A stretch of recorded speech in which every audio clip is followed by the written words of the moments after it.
যেখানে আমরা অনেক সময় বক্তব্য দিতে গিয়ে মানে বিব্রত বোধ করি যে কি বলবো, কোনটা পজিটিভ হয়, কোনটা নেগেটিভ হয়।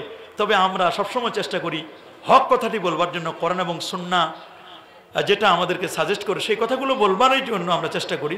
এতে হয়তো বা কারো মন খারাপ হতে পারে, মন খারাপ হওয়ার কিছুই নেই। আমরা হক কথাটি বলেই যাব ইনশাআল্লাহ। আমি শুধু এমনি একে খান চিনি, আর জমিয়তুল ফালাহ মসজিদ চিনি, আর গরিবুল আশা মাজারে গাড়িতে উঠার লাগে, এই মোটামুটি 2-3টা জায়গা চিনি আমি। এছাড়া চট্টগ্রামের রাস্তাঘাট বা এদের সিস্টেম, এদের আইডিওলজিগুলো অত বেশি আসলে আমি চিনি না। কিন্তু আস্তে আস্তে করে এসে মোটামুটি বুঝতে পারতেছি যে আসলে এদের সিস্টেমগুলো অনেক পার্থক্য আছে।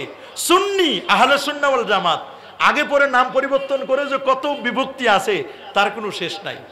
যেখানে আমরা অনেক সময় বক্তব্য দিতে গিয়ে মানে বিব্রত বোধ করি যে কি বলবো, কোনটা পজিটিভ হয়, কোনটা নেগেটিভ হয়। তবে আমরা সবসময় চেষ্টা করি হক কথাটি বলবার জন্য। কোরআন এবং সুন্নাহ যেটা আমাদেরকে সাজেস্ট করে সেই কথাগুলো বলবারই জন্য আমরা চেষ্টা করি। এতে হয়তো বা কারো মন খারাপ হতে পারে, মন খারাপ হওয়ার কিছুই নেই। আমরা হক কথাটি বলেই যাব ইনশাআল্লাহ।